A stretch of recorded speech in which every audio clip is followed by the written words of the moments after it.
That's the big question, isn't it? How do you cut through all that noise to tell a story that really, truly lands with impact? Let's break it down. So let's dive in. Creating unforgettable content isn't some kind of magic, it's a science. And it all starts with a really clear blueprint. We're about to walk through the essential principles for making a powerful connection with any audience. Okay, here they are. The 5 core principles. First up, you have to start with a powerful hook. You've only got a few seconds to grab someone's attention, so your opening has got to be irresistible. Number 2, show, don't just tell with visuals. Our brains process images so much faster than text, so you want to use visuals to get the core of your story across. Third, use minimal text. Seriously, when you do use words, make them count. Less is always more. Fourth, engineer emotion. Use sound, use pacing, use rhythm to create a specific feeling in your audience. And finally, step 5, leave a lasting message. Everything you do should build towards a single, memorable takeaway. Look, theory is one thing, but seeing these principles in action, that's where the magic really happens. So let's walk through a story that uses this very blueprint to create something truly unforgettable. Our story is built on this really powerful contradiction. We're going to meet a man whose voice is a lifeline for total strangers, but whose silence has cost him his relationship with his own son. Okay, so here's the setup. We've got an old radio operator in a storm-battered town. For 3 decades, his voice has been a beacon for sailors. But here's the real conflict. There is a deep, painful silence between him and his son, who's also a sea captain. Some old grudge has been festering for years, and it's created this huge rift between them. You can just see the conflict right here. On one hand, his voice is a beacon for the entire world, a symbol of safety. But his silence? Well, that's become a wall, separating him from the one person who should matter the most. It's a wall built brick by brick with regret. And then the storm hits. But this is no ordinary storm. Oh no. For this father, it's about to become his absolute worst nightmare. The tension is really about to ramp up here. Through all the chaos, a faint voice just crackles over the radio. It's a distress call. A ship is going down. And here it is, the twist, the hook that changes everything. The voice on the radio, the ship being torn apart by the waves, it's his son. Suddenly, the stakes are impossibly high. The storm is just too violent for any rescue teams to even try. The only thing standing between his son and the ocean is his father's voice, a voice he hasn't truly used with him in years. This is the climax of the story. It's the moment where everything changes. The professional radio operator has to disappear, and the father has to finally speak. This is the big shift from duty to pure devotion. He completely abandons all protocol. The calm, measured operator is just gone. And in his place is the raw, pleading voice of a father who is watching his son die. This isn't about coordinates anymore. It's about connection. And this is his message.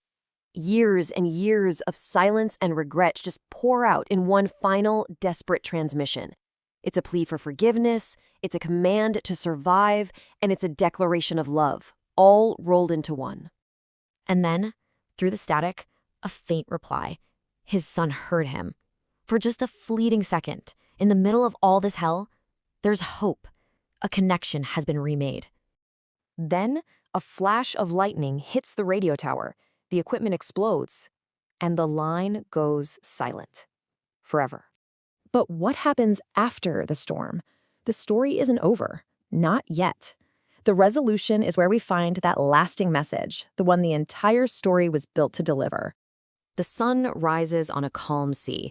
All the violence of the night is gone, replaced by this eerie stillness. And the rescue crews, they begin to search the wreckage. They find the ship, just torn to pieces. But against all odds, the son is alive. He's the only survivor. And what's he clutching in his hand? A small receiver, the device that held his father's final words, the words that guided him right through the darkness. And this brings us right to the lasting message, the final principle of our blueprint. The story shows us that, yeah, forgiveness can come late, but love is never truly lost. It proves that even when the storm takes everything, a father's love endures, speaking long after the voice itself has gone silent. That is how you tell a story that sticks. It really boils down to this one big question. What's the real difference between a job that just drains you, a total chore, and a mission that actually gets you excited to wake up in the morning? The secret, believe it or not, is in an old story. All right, so picture this. We're in a busy town square. The sun is just beating down, it's hot, and there's this huge construction project going on. A traveler just passing through stops for a second to take it all in, watching all these workers just grinding away. And in the middle of all that noise and dust, something catches the traveler's eye. It's kind of strange.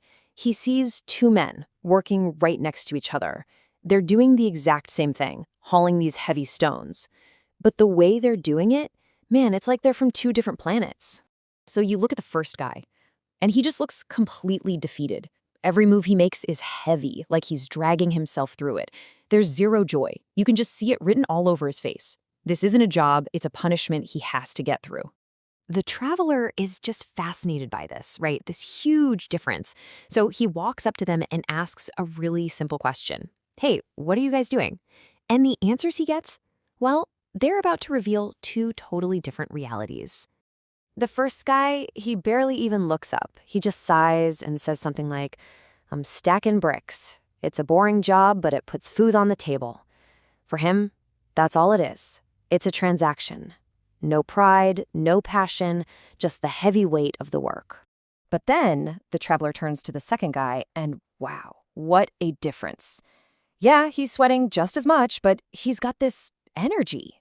There's a spark in his eyes, a purpose in the way he moves that just doesn't make sense given how hard the work is.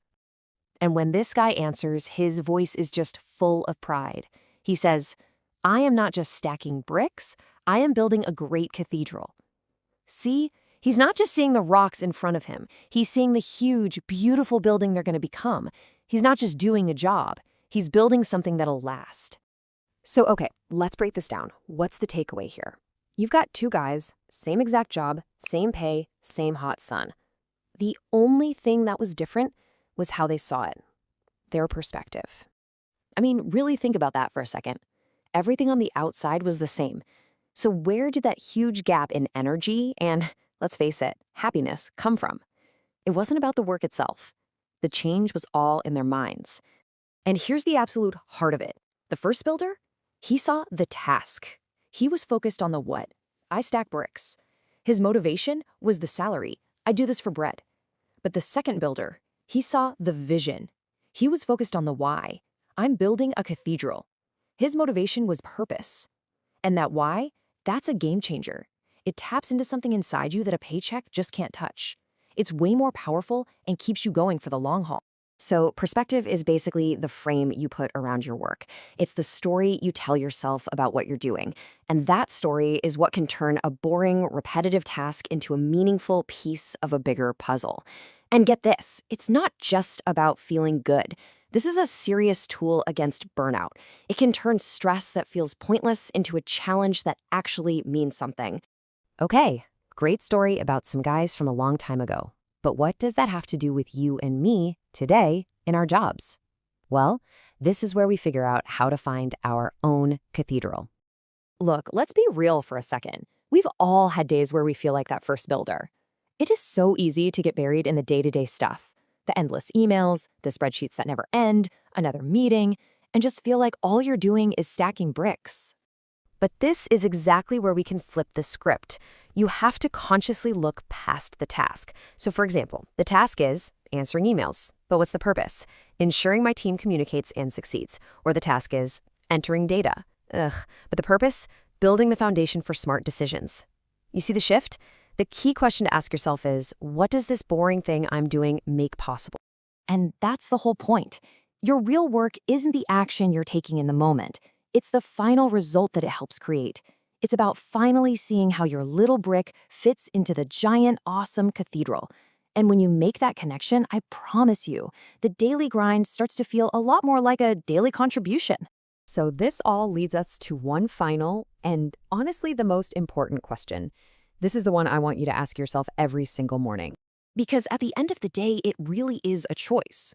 The exact same task can feel like a total drag or an important contribution.